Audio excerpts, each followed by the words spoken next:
He was essentially a very emotional man. And I always remember one occasion after he'd retired at Churchill, and he was playing old gramophone records of military marches, the soldiers of the Queen. And Mrs. Churchill and my wife were chattering. And he suddenly turned on them and said, "You silly women, stop chattering like that.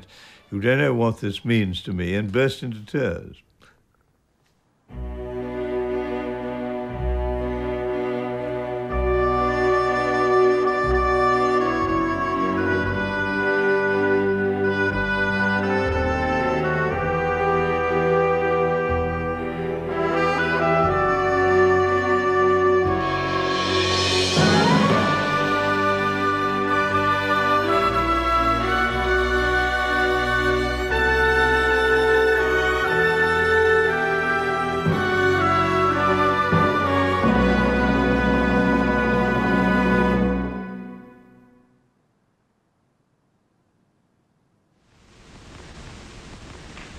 Hostilities will end officially at 1 minute after midnight tonight, Tuesday, the 8th of May. We may allow ourselves a brief period of rejoicing. Den 8 maj 1945, V-dagen. Efter nästan 6 års krig var segern i Europa ett faktum.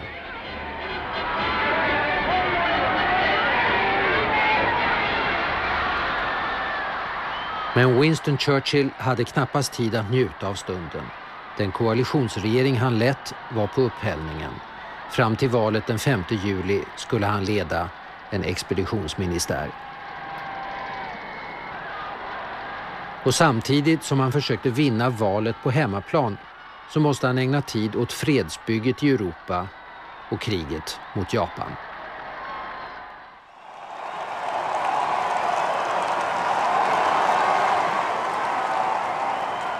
Well, he did a tour of the whole country, and Preston was a convenient stopping place for him to make a speech. We took him through the little villages and towns to Preston itself, where there was a crowd of 20,000. I've never seen such a crowd in England, waiting in the main square outside the public library. It was an extraordinary cavalcade. The people came out and cheered. Cripples came out with a Union Jack on their crutches, all madly pro-Winston.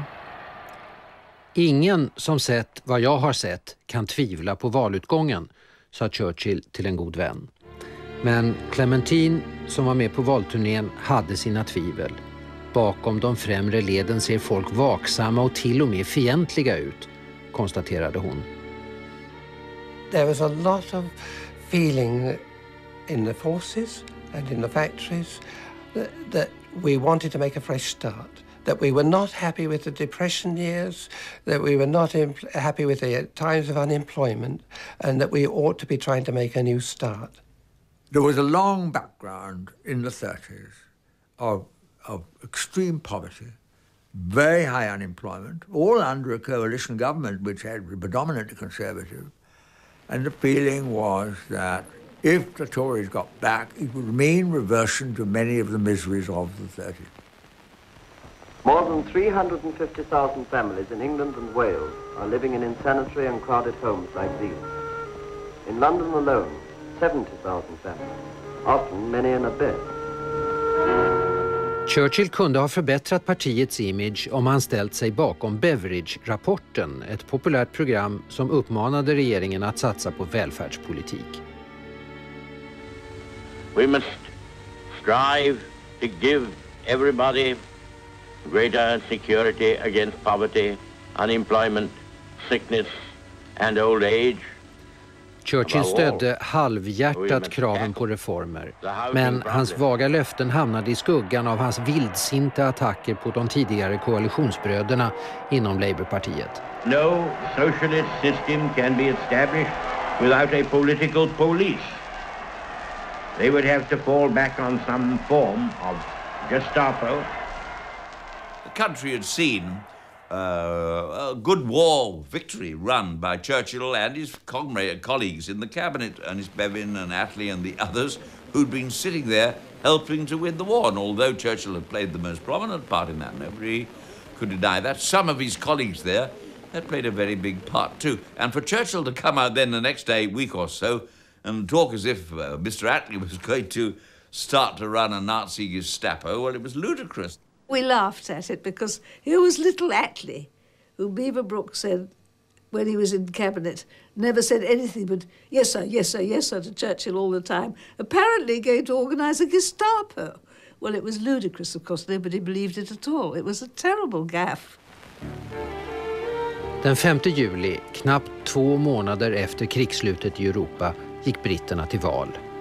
Resultatet skulle offentliggöras först 3 veckor senare för att rösterna från soldaterna som stred mot Japan skulle hinna räknas.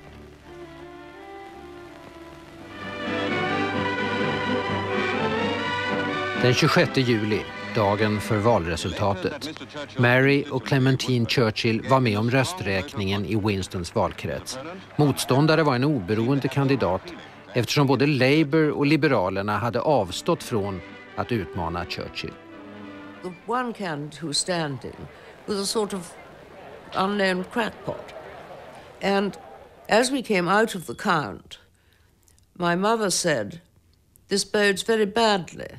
So I said, well, my father had a big majority. She said, yes, but that man never ought to have got that number of votes. We must hurry home. We must get the news. And as we came back into the annex, I have to explain that the map room had been turned into a room where my father could sit and receive the results of the election. And as we came up the steps, I remember so well his private secretary, Jock Colville, coming down with a face of absolute gloom and said to my mother, "It's a debacle. It's like 1906.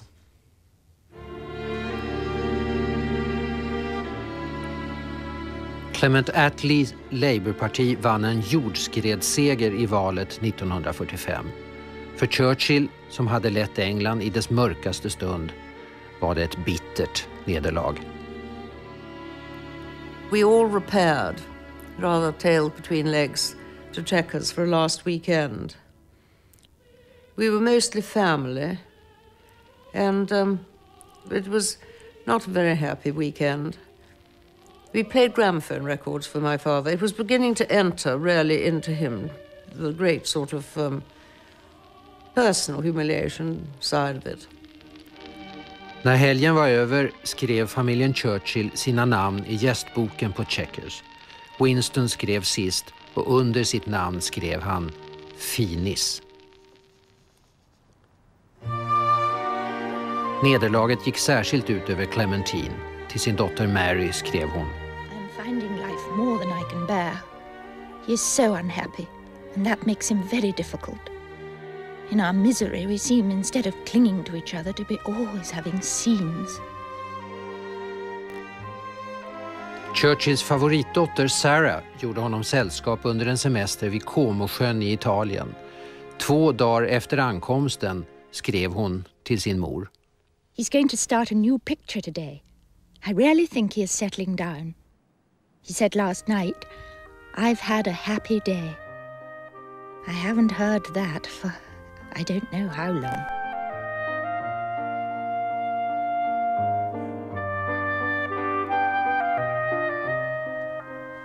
När depressionen släppte började Churchill tänka på situationen i Europa.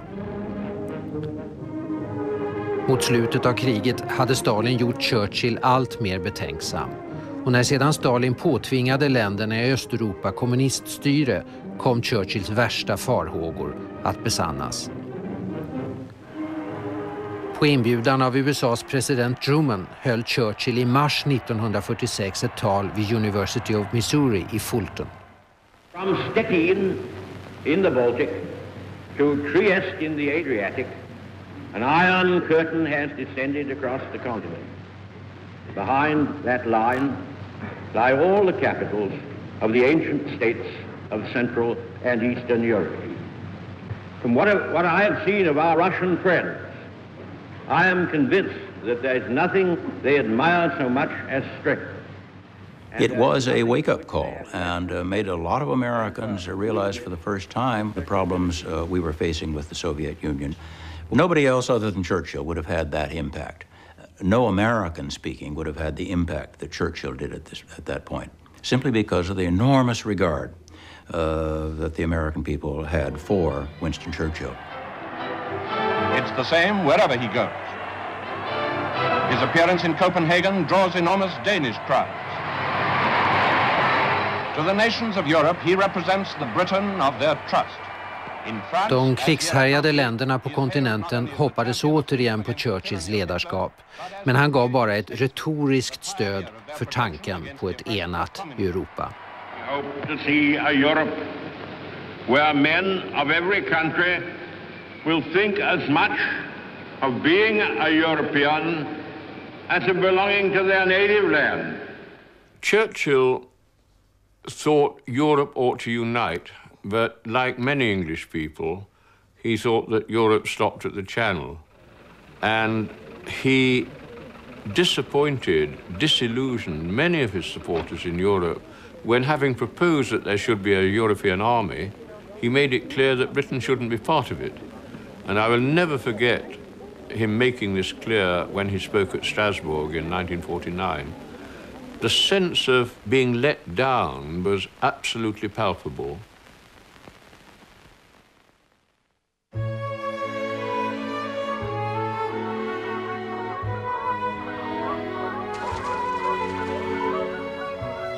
Hemma på Churchill vände nu Churchill blicken från framtiden och mot historien. Han började skriva sina memoarer från krigsåren. De var avsedda som en personlig betraktelse, men hans minnesanteckningar blev för många år framåt den definitiva historien om andra världskriget. He took away with him all of his official papers, which he used in that 6-volume history, in a way that no one else was able to do, because these papers, apart from Churchill using them, went into the archives and were not going to be made available for the next best part of half a century. So Churchill, in a way, had a kind of monopoly on the interpretation and the history of the Second World War. Churchills historia, som publicerades på alla större språk, ledde till Nobelpriset i litteratur och gjorde honom rik. Fri från de ekonomiska problem som plågat honom hela livet kunde Winston nu se till att garantera framtiden för sin växande familj. To those with enough leg power to get them to Westerham in Kent, the parish church presents an interesting scene. The month-old son of Mrs. Christopher Soames, Mary Churchill, is christened Arthur Nicholas Winston. Chardwell Farm, home of Captain and Mrs. Soames, is the scene of the christening party. Doing the honours with the christening cake is young Winston, son of Randolph Churchill. I would have been 5 or 6 years of age when I first went to Chardwell.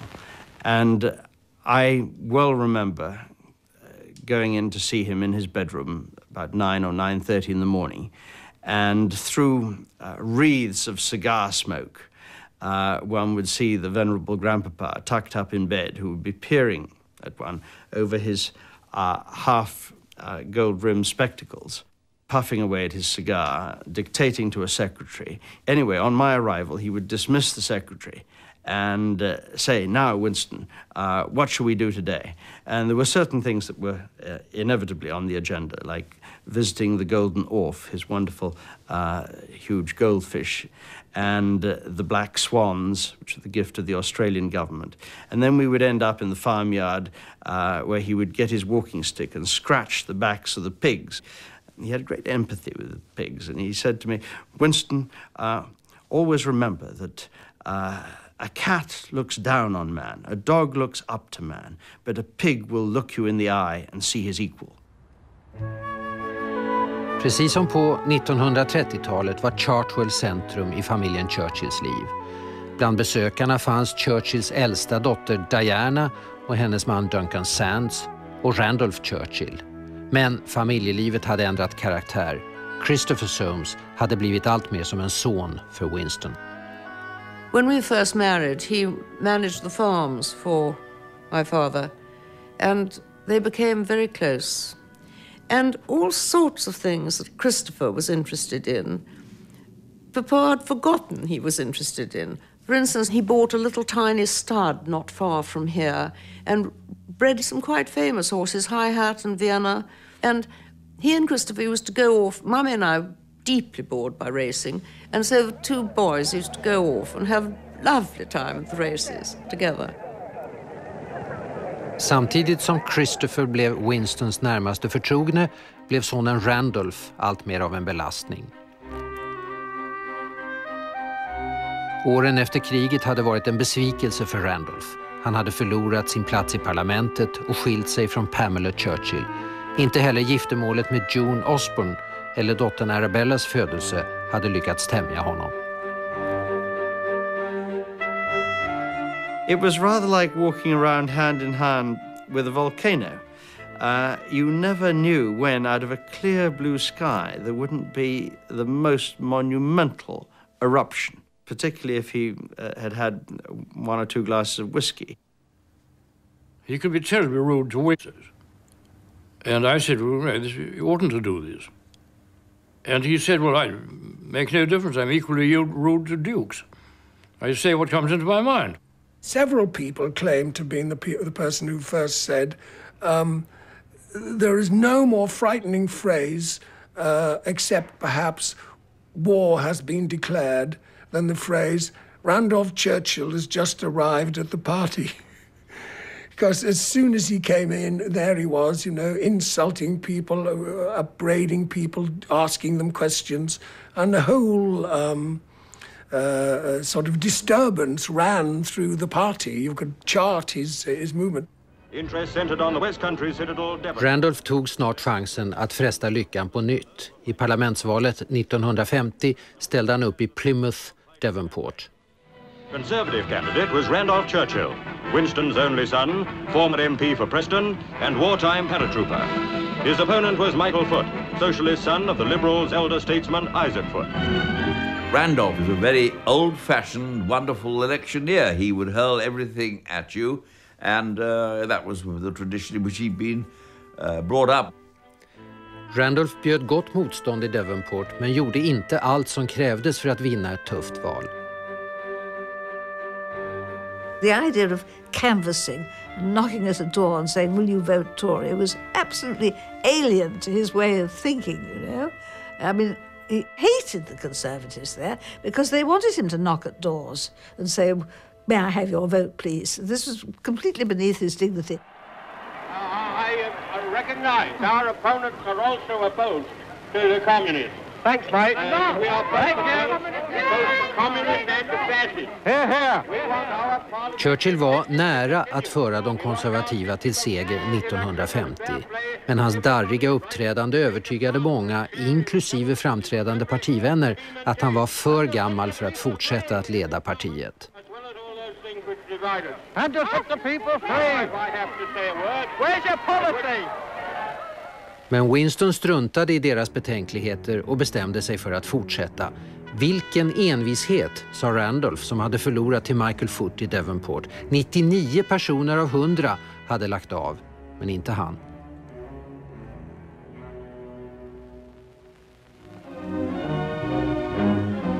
Outside St. Stephen's Hall, Kensington, there's a huge crowd as Mr. Churchill comes to do his duty. Inom mindre än 2 år ledde Churchill sitt parti i ett nytt val. Now voting is over and the count begins. And in Piccadilly... Den här gången vann de konservativa och familjen Churchill.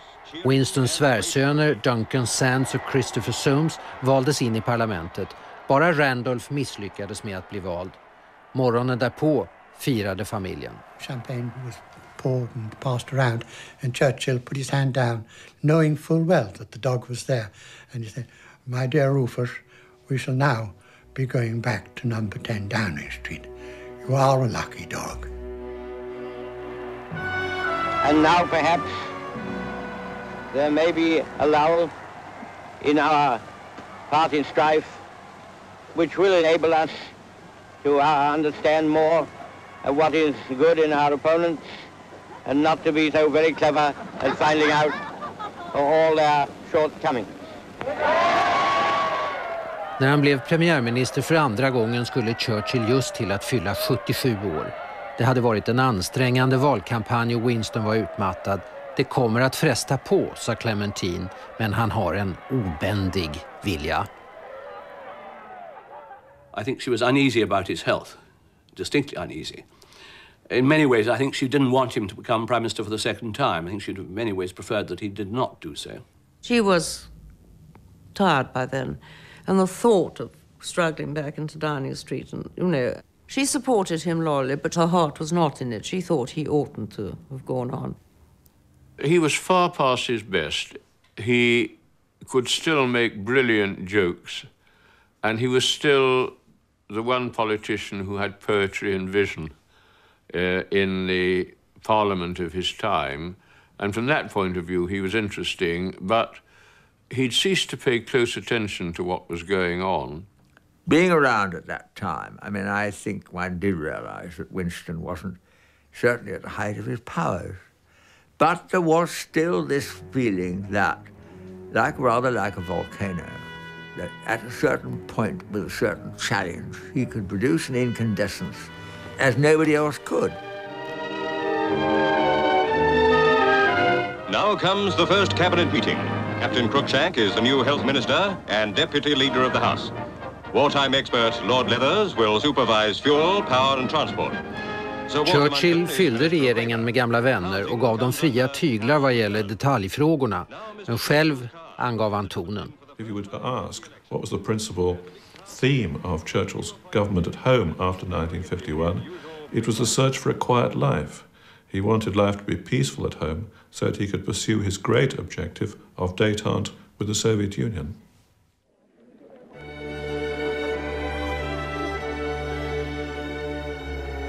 Churchill utnämnde Anthony Eden till utrikesminister. Eden hade stött Churchill sedan slutet av 30-talet och uppfattades allmänt som Winstons efterträdare.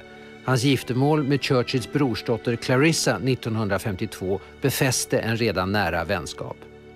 People do say that it was rather like a father and son. And I think that maybe is where the sort of bad blood came in, you know, from people like Randolph, really. Randolph avundades Edens ställning som kronprins och hans fräna attacker på honom skapade spänningar inom familjen. Before I married, Randolph was the cousin whom I was in a way closest to. It was difficult, of course, after I married because I couldn't really speak to him at all. Eden blev måltavla för Randolphs attacker, men det var Christopher Soames, Churchills närmaste medarbetare och förtrogne, som var föremålet för hans stora svartsjuka. Randolph kände sig avvisad av sin far. Djupt sårad skrev han ett 15 sidor långt brev till sin far Winston. My dear Papa, it has been a growing source of grief to me that ever since you became Prime Minister, you no longer have the same desire for my company. I realize too that you regard me as a failure and that you cannot disguise this view entirely successfully from other people. In one thing I have never changed or faltered, my absolute love, devotion and loyalty to you. Förhållandet mellan dem förbättrades den julen när Winston gav sin son vad Randolph själv kallade en furstlig summa. I juni deltog 3 generationer Churchill vid drottning Elisabeth II:s kröning. I was paged to Peter Portal, who was chief of the air staff during the war. And my father was a silver stick in waiting, whatever that may be.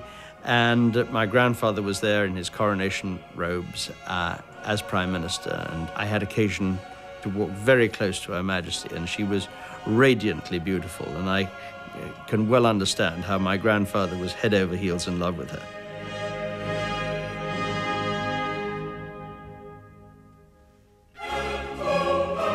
Kröningsceremonin utmärktes av den pompa och ståt som hörde samman med det brittiska imperium som nu var borta för alltid. The fact was that Britain's power was visibly waning, and one of the things that Churchill most wanted to try to do was either to deny that this was so, or at least to try to defy the fact that it was so, and to present himself as the great leader of what was still a great nation that seriously mattered in what was in fact, of course, a bipolar world dominated by Russia and by America. Stalins död i mars 1953 gav Churchill nytt hopp om att kunna åstadkomma avspänning med Sovjetunionen. Men Churchill tyckte sig se mer än en chans att göra slut på det kalla kriget. Han såg en möjlighet att stärka sitt eget inflytande i en värld full av kärnvapen. I think that he felt that Winston Churchill, was the man best qualified to try and bring some kind of decent settlement with the Soviet Union. He had this great man theory of history, you know, the saying that there's no such thing as history, there's only biography. And I think he believed that. And he'd always had a feeling that if leading figures got together, all would be well. Churchills entusiasm för fredssamtal med de nya Sovjetledarna delades inte av Anthony Edens utrikesdepartement, varken av Eden själv eller av ambassadören i Moskva, Sir William Hayter. Churchill thought he could talk to them. It was never very clear to me what he was going to talk to them about, or what he thought could be done in relationship with them. He just had the idea that he was the last survivor of the great three in the wartime, that he had a unique position somehow to influence them. I'm afraid he deluded himself about all that, but that was a delusion that he had rather strongly. I april blev Eden svårt sjuk. Churchill utnyttjade situationen för att lansera sitt fredsinitiativ. Först gällde det att få stöd av den nya amerikanske presidenten, Churchills krigstida vän och allierade Dwight Eisenhower. I flera telegram försökte Churchill övertala Eisenhower om att gå med på ett toppmöte med de nya ryska ledarna. There will be a strong movement here for a meeting between the heads of state and government. How do you stand about this? If nothing can be arranged, I shall have to consider seriously a personal contact.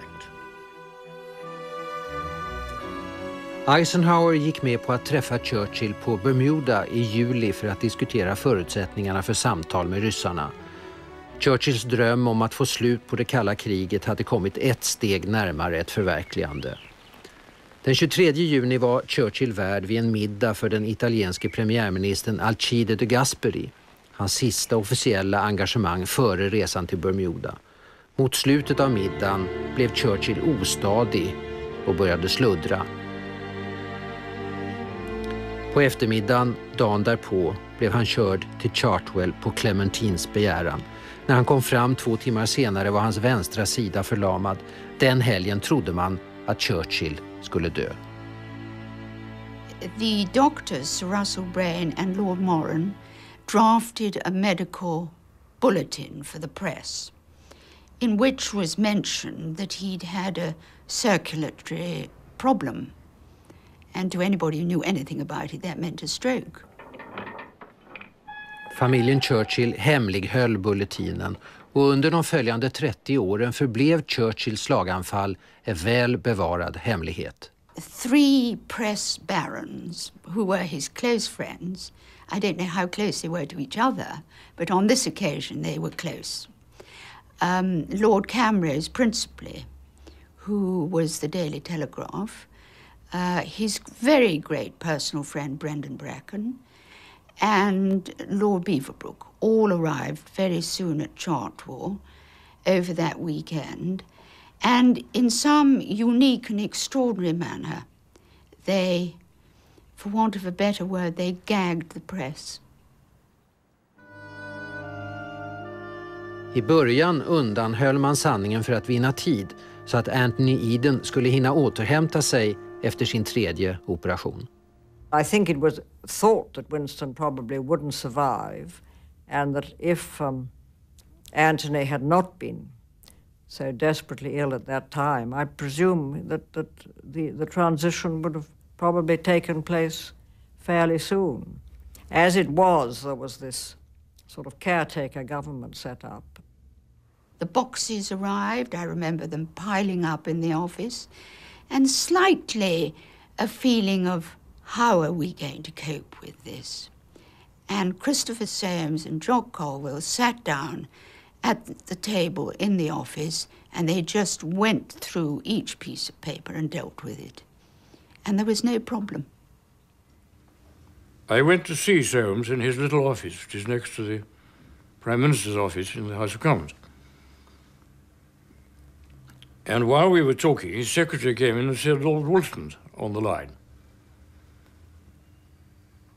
Oh, said Soames, all right, I'll talk to him. And then he said to me,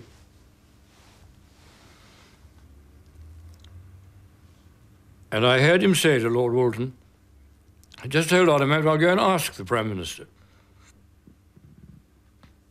I knew perfectly well the Prime Minister wasn't there. He came back and he said to him, Lord Walton, I've consulted the Prime Minister, he would like you to do as follows. Which he made up. I mean, he made up his own Prime Minister's advice.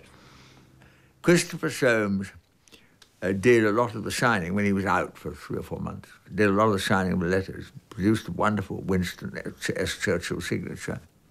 It amazes me, looking back, of course, that it was kept a secret as it was. There were no blabbing mouths and no long-distance lenses and no taped telephone calls. I think everybody's forgotten how to keep confidence.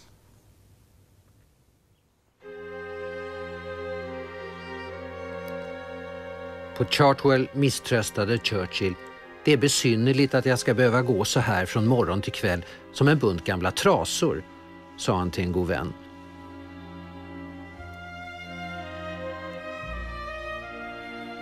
Men under sommaren började Churchill återvinna hälsan. Mindre än 2 månader efter sitt slaganfall kände han sig stark nog att tänka om beträffande sin pensionering. Jag tror inte jag ska lova någonting när jag träffar Anthony, sa han till sin läkare. Jag vill inte bli utsparkad innan jag haft en chans att komma till tals med ryssarna.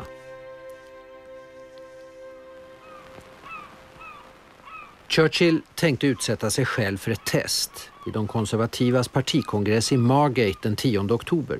Om han kunde stå ut med uppmärksamheten och hålla sitt tal skulle han fortsätta som premiärminister. Om inte skulle han avgå till förmån för den nu tillfrisknade Anthony Eden. Mr. Chairman, Mr. Mayor, my lords, ladies and gentlemen. My goodness, we were worried about the speech he had to make at the Tory party conference. Beady eyes from all over the world, every camera trained, every political correspondent, binoculars, mental or otherwise. Agony. I thought my nails would go through my flesh. 5 months ago, on the 11th of May, I made a speech in the House of Commons. I have not spoken since. It's the first time in my political life that I've kept quiet for so long. Med stor viljeansträngning klarade Churchill sitt test. I have no intention of plunging the nation into electioneering strife this year.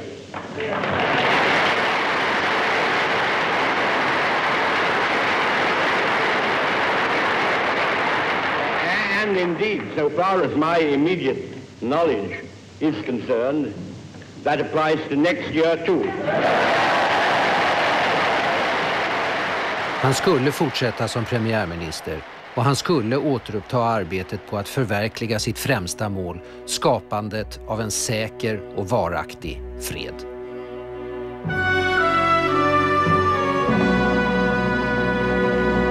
Neither the V-sign nor the legendary cigar are in evidence today. Den 2 december 1953, 6 månader försenad, anlände Churchill till Bermuda för sitt möte med president Eisenhower och den franske premiärministern. Med sig hade han en synbart olycklig Anthony Eden. Vägen till Bermuda hade inte varit lätt, men till slut hade Churchills stora ögonblick kommit. Kanske skulle han kunna övertyga Eisenhower om att Ryssland hade förändrats och att tiden var mogen för fred. Vid det första mötet argumenterade Churchill för sin sak. Han blev fränt avspisad. Trots bad, parfym och spetsar, sa Eisenhower, så är Ryssland fortfarande samma gamla fnask under. strengthened our resolve and fortified our hope. Bermuda framställdes som en stor framgång och Winston Churchill höll god min i elakt spel. There was a sense of trying to keep the old man happy. And in point of fact, nothing was achieved at that conference. The French fell out because the Prime Minister got pneumonia, and as everything had to be interpreted, Churchill was getting very impatient, and no work was done. Everybody spent their time bathing and having midnight parties on the beach, and I think it was a very sad and disappointing occasion for Churchill. Efter Bermuda var Churchills ställning som premiärminister försvagad. A lot of his cabinet were begging him to resign, although very few of them knew him well enough to dare to raise the issue, and they just couldn't separate him from power. Eden, of course, was longing for Churchill to resign, and Churchill used to tease Eden by reminding him that Mr. Gladstone formed his last government at the age of 82. And he was teasing Eden all the time, and it made Eden very nervous and unhappy and miserable. There's no doubt about that. Eden måste ha hoppats att Churchill skulle utnyttja sin 80-årsdag för att tillkännage sin pensionering. Men Churchill hade kommit för att bli hyllad och ta emot sin present, ett porträtt av Graham Sutherland.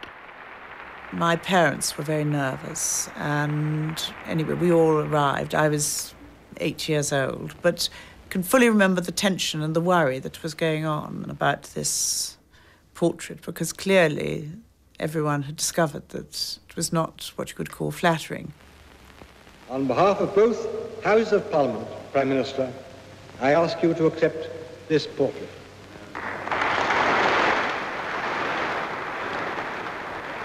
There was certainly a gasp in the hall when it was revealed, and my grandfather and particularly my grandmother were deeply offended.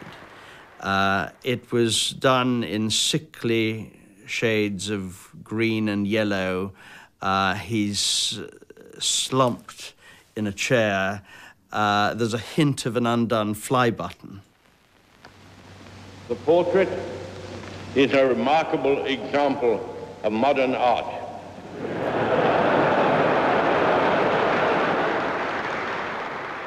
My grandmother certainly felt that it was a calculated insult by the artist. And she got Mr. Vincent, the gardener, to put it on the bonfire at Churchill. Clementine kunde bespara Winston plågan av att behöva se sig själv genom Sutherlands ögon. Men hon kunde inte göra något åt det faktum att det var dags för honom att sluta. Nyårsdagen 1955 bestämde sig Churchill för att dra sig tillbaka. Jag känner mig som ett flygplan, sa han, som i skymningen och med bensinen på upphällningen letar efter någonstans att landa. The time to go had come.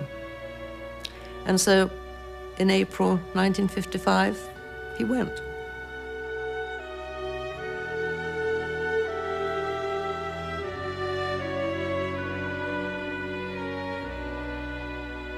Eden fick till slut sin chans, men 2 år senare blev Suezkrisen en för stor påfrestning för honom.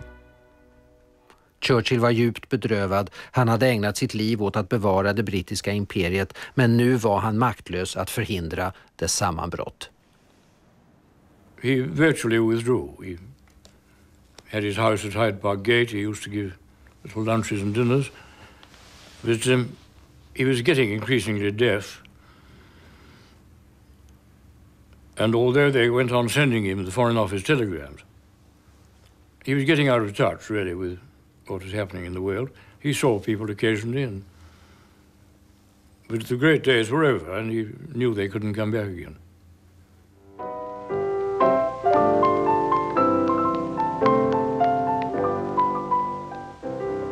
Will you try a few steps with me, please? Oh, dear. Can't you dance with a partner? Well, I couldn't till a moment ago. We'll try. We'll take something easy to start. May I have a pickup, please? My Aunt Sarah was beautiful and used to appear suddenly with the most impractical sort of presence, sort of a trifling glamorous nightdress or a bedside lamp in the shape of a cherub, but the sort of things that we'd never have been given normally. But suddenly she would appear with these like a sort of fairy godmother. Som skådespelerska uppnådde Sarah Churchill ganska stora framgångar. You can have dinner with me some night. Well, I should love to. How about tonight? Well, I don't know. She'll do fine. Pick you up at 8. Thank you. Who's next? Sarah was one of the great, wonderful people in the world. I loved her. So did Sir Winston. We were within 1 or 2 years of the same age, and so he called us his dancing girls. Sarah brukade göra sin far sällskap i La Pausa, en villa i Sydfrankrike där Winston ofta var gäst hos sin litterära agent Emery Reeves och dennes vackra hustru Wendy, en före detta modell och dansös. He came here with such happiness to enjoy the sunshine, to enjoy the villa, to enjoy the great food, to enjoy the great wine cellar. I mean, Emery would give him cognac from 1825. And he loved that, of course. Everything was there. He really didn't have to move a step if he didn't want to. And if he wanted caviar, then it was on the table and Wendy would feed him. And if he wanted a scotch and soda, then it was there by his side. I över 3 år var Winston gäst i La Pausa. Men Clementine besökte honom bara en enda gång. She wore her hair in very small little curls. And I said to her one day, "Oh, please, Lady Churchill, let me brush your curls out. I would love for you to come down to dinner tonight with your hair all brushed out." And she looks at me and she said, "Well, all right, brush." She hands me the brush. And so I brush her hair, and I tell you, she became so beautiful. She became really what Sir Winston always saw in her, a beautiful woman. Lady Churchill, of course, a very, very active person. She wanted always to be on the go, and if possible to get Winston to come along with her. And when she saw that once he got to La Pausa, he was more or less anchored, I think she gave up. She wasn't the person to sort of respond to a person who'd been a dancer, if you like. She loved people of a certain standard or above. Lady Churchill found fault with everything. Lady Churchill found fault with everything with everybody. I mean, Sarah would bite her nails or pick them, and so her hands were not very pretty. She was ill-organized. Her hair was not always nice. She couldn't go near her mother. She was so afraid of the condemnation. She was never right. She never was what Lady Churchill wanted. She suffered from that. Clementines kritik gjorde det inte lättare för Sarah att hantera sitt glamorösa men problemfyllda liv. Vid mitten av 50-talet hade hennes äktenskap med societetsfotografen Anthony Beecham spruckit. När Beecham begick självmord blev Sarahs liv en ond spiral av fylleri och skandaler. I did what I could to help, particularly in persuading her to undertake treatment.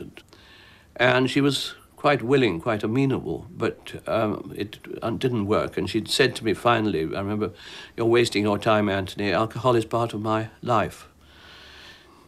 It was very sad. It was, her father felt it very acutely, and so did she.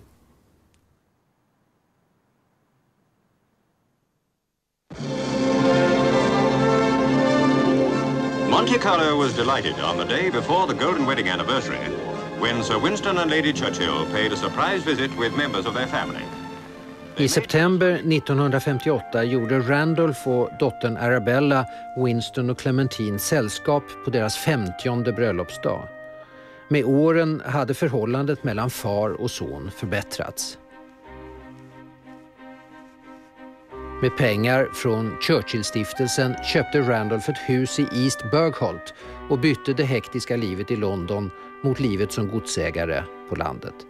He had quite a staff there. He had an Italian butler. He had 2 maids He had 2 secretaries. We had 2 secretaries that worked 12 hours on, 12 hours off round the clock, just in case, you know, an article or a bon mot should appear. They were ready to take it down. Randolph var en av sin tids mest framgångsrika journalister, men han drömde om att skriva Winstons biografi, precis som Winston hade skrivit om sin egen far, Lord Randolph. I think he only got it in the end after he'd written The Life of Lord Derby, which was a very well-written book. And I remember being very excited. He came to see me and my mother in London and to tell us he got it, and he was thrilled to bits. And we built a special building out in the backyard, which was to hold all the archives. And the house actually became a business. The whole thing was a business, really. And every night there would be readings of what had been written so far. I think having the biography made him a lot happier. He had much more purpose. I mean, mind you, he'd always been an excellent journalist. He was a very good writer. But this is what he'd wanted for so long. Randolph försökte börja ett nytt liv och återknyta gamla bekantskaper, men han fortsatte att vara sin egen värsta fiende. On one occasion, for example, his mother came down to have a discussion about the biography. And I've never known him so careful and actually so nervous and so determined to make a good impression. And then suddenly in the middle of lunch, or actually very early on in the lunch, something went wrong and he was shouting and screaming at her. And with great dignity, she asked someone at the table to find out the time of the next train to London and to take her to the station. Strax efter sin guldbröllopsdag for Winston och Clementine på den första av många kryssningar ombord på Aristoteles och Nassis lustjakt, Christina. Christina was a converted Canadian wartime frigate, big liner, big yacht, 1,850 tons. And he loved going on those cruises. The sun, the relaxation, the peace, because there was nobody surrounding him at all. Nobody came on board except when we arrived in ports, and then only by invitation. And Onassis lavished every attention he could possibly imagine on him. Inga ansträngningar sparades ombord på Christina för att försöka hjälpa den gamle mannen att ta sig ur den djupa melankoli som han hade försjunkit i.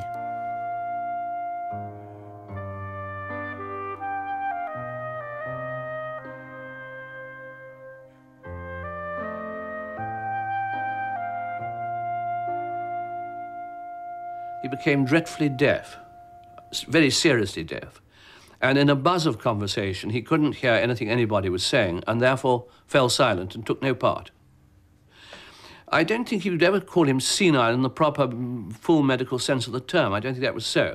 But he was withdrawn, he was dreadfully deaf, and he was very depressed. Bara några veckor efter hemkomsten från sin sista kryssning fick Churchill veta att hans dotter Diana begått självmord. Eftersom han var så svag och frånvarande uppfattade han inte hela vidden av tragedin.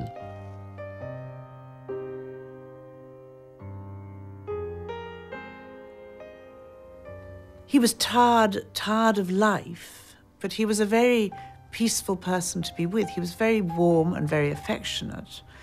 But one could sense the frustration of someone who'd had this extraordinary life to suddenly really just be existing. Den 10 november 1964 samlades familjen för att fira Winstons 90-årsdag. He was very frail by then.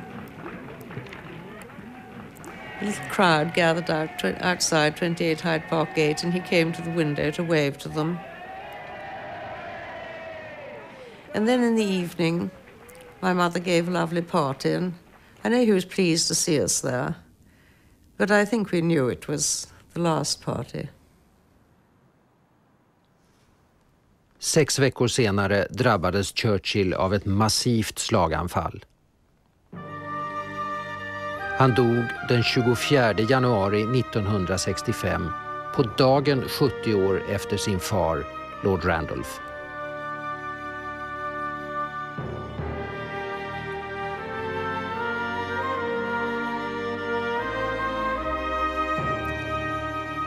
Churchills statsbegravning var den största hedersbetygelsen som vederfarits en brittisk undersåte under detta århundrade. Nationen sörjde den man som blivit en symbol för dess eget heroiska förflutna. Få mindes de kontroverser och motsägelsefullheter som hade präglat ett liv som nu slutade så ärofullt.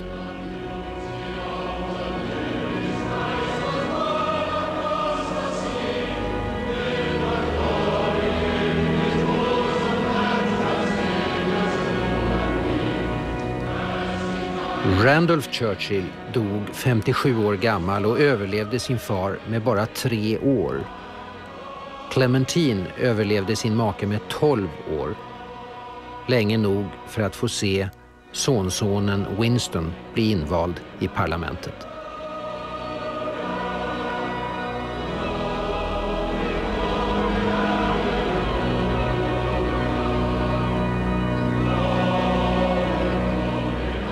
I think for me that was undoubtedly the most moving journey of my life. The train went through suburban London as it circled round the southern suburbs to join the Great Western Line and head out to Blaydon. And at every house, the family members crowded round to pay their last respects. There were old soldiers there with their medals saluting as he went by. It was quite incredible, the outpouring of affection that there was for this one man.